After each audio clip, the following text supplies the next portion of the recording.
Ce qui caractérise une crise mondiale, c'est qu'elle emporte tout sur son passage et qu'elle laisse derrière elle un paysage sinistré socialement et économiquement. Alors qu'elle était sanitaire, cette crise devient par sa longueur et son contenu une crise économique qui va durablement impacter les collectivités locales. Un peu partout dans le monde, pour faire face aux évolutions de la pandémie et à la crise sanitaire, on voit se multiplier des mesures drastiques de contrôle. Première vague, premier confinement, deuxième vague, deuxième confinement. Au Gabon, avec un nombre de cas sans cesse à la hausse, les mesures évoluent et le ton des autorités durcit et il faut absolument stopper la propagation du coronavirus. Mais les mesures mises en place pour lutter contre le coronavirus fragilisent les systèmes économiques dans de nombreux pays.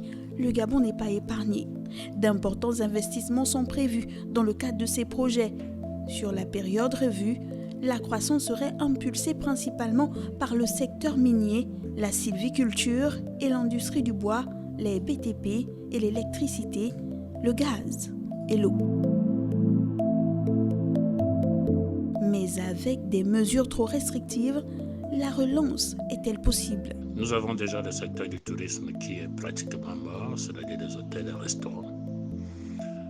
Avec le confinement du Grand Libreville, le secteur du transport interurbain risque de mourir aussi, puisque les bus, les bateaux, etc. vont être arrêtés en provenance ou à destination de Libreville. L'approvisionnement de l'intérieur du pays est actuellement compliqué et des provinces entières risquent d'être sinistrées. Même pour Libreville, le rendement des travailleurs dans l'administration et dans les entreprises va se retrouver fortement réduit, puisque les entreprises, beaucoup d'entreprises du moins, laissent partir leurs agents à 15 heures, compte tenu du couvre-feu à 18 heures et des difficultés de transport. Alors quoi comme piste de solution? Le gouvernement en a déjà pris un certain nombre de solutions. Rendre les tests gratuits, c'est une très bonne solution. Rendre obligatoire les tests pour ceux qui souhaitent voyager entre Libreville et l'intérieur du pays, c'est une très bonne proposition, c'est une très bonne solution. Renforcer la lutte, les dispositifs de contrôle et de test au niveau des frontières, c'est une très bonne disposition, une très bonne décision prise par le gouvernement. La tâche du gouvernement gabonais n'est pas simple. Il doit prendre en charge cette crise sanitaire silencieuse, faire en sorte que le déclin économique ne touche pas fortement les populations fragiles. Alors, quelles mesures de redistribution ou d'accompagnement?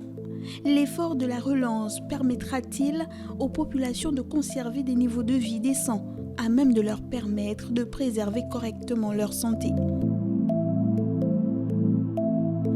Ce sont toutes ces questions qu'il faudra avoir à l'esprit pour les prochains mois.